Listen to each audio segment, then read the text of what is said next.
আজকে চলে এসেছিলাম আমাদের রতুয়া থানার আন্ডারে যে ট্রাফিক স্যার রয়েছেন আমাদের মিস্টার রঞ্জিত স্যার। তো ওনার কাছে এসে কিন্তু আমি যে প্রশ্নগুলি রাখবো সেটা কিন্তু আপনারা ভিডিওর মাধ্যমে দেখবেন এবং জানতে পারবেন অনেক কিছুই।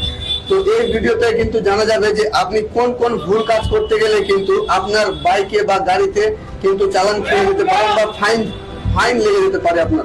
তো স্যারকে কিন্তু আমি ধন্যবাদ জানাবো আমার এই যে প্রোফাইলে বা চ্যানেলে আসার জন্য অসংখ্য অসংখ্য ধন্যবাদ স্যার। আপনি কেমন আছেন স্যার? ভালো আছি। ভালো আছেন।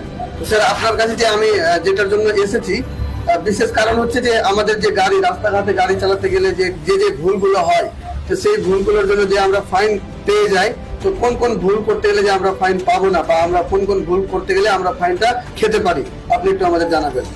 সবার প্রথমে যখন বাড়ি থেকে যখন গাড়ি নিয়ে বের হবেন তখন অবশ্যই মাথায় হেলমেট অবশ্যই লাগাবেন।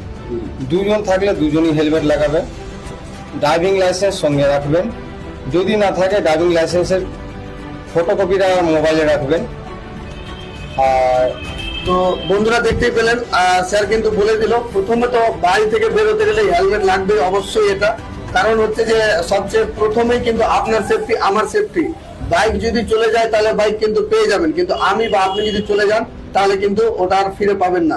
দ্বিতীয় কোশ্চেন কিন্তু স্যারকে বলে দেবো যে ট্রাফিক রুলস কিন্তু কি কি অমান্য করতে গেলে আপনি ফাইন পাবেন, সেটা কিন্তু আমাদের স্যার বলে দেবেন এখন।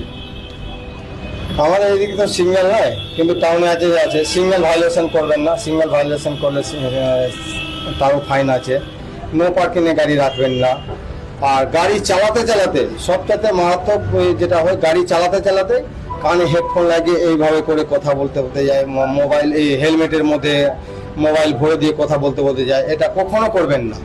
এটা করতে গেলে ফাইন আছে। তো বন্ধুরা আপনারা কিন্তু জানতেই পারলেন যে আপনারা বাইক কিভাবে চালাবেন। তো যেটা কিন্তু সরকারের আদেশ অনুসারে কিন্তু বলাই হয়েছে সেফ ড্রাইভ সেভ লাইফ, সেটা কিন্তু আপনারা মেনে চলবেন। আমরাও কিন্তু সকলে মেনে চলছি। স্যার কিন্তু আমাদের দেখতেই পাচ্ছেন অনেক একটা পরিশ্রম করছে, আপনাদেরকে কিন্তু ভিডিওর মাধ্যমে সবকিছু জানিয়ে দিচ্ছে। তো স্যারকে কিন্তু আমি অসংখ্য ধন্যবাদ জানাবো আমার এখানে আমাকে একটু এত মূল্যবান সময় দিয়ে একটা ভিডিও তৈরি করার জন্য। তাহলে আপনারা কিন্তু কি করবেন, এই ভিডিওটাকে প্রচুর ভাবে শেয়ার করে দেবেন যেন সকলে জানতে পারে এই রুলস গুলো। তবে রতুয়ার রুলস এর মধ্যে আমি একটা যেটা জানি সেটা বলে দিই, যে রতুয়া থেকে আসতে গেলে দেবপুর সাইড থেকে আসতে গেলে বাম দিয়ে কিন্তু সেটা যাবেন আপনি মালদার সাইডে, এবং কিন্তু ডান দিয়ে ঢুকতে গেলে কিন্তু আপনার সেটা নো এন্ট্রি হয়ে যাবে এবং জরিমানা খেতে পারেন আপনি।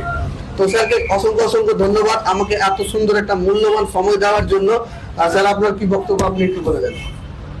এই স্যার ভিডিওটা মানে বেশি শেয়ার করা চলবে না?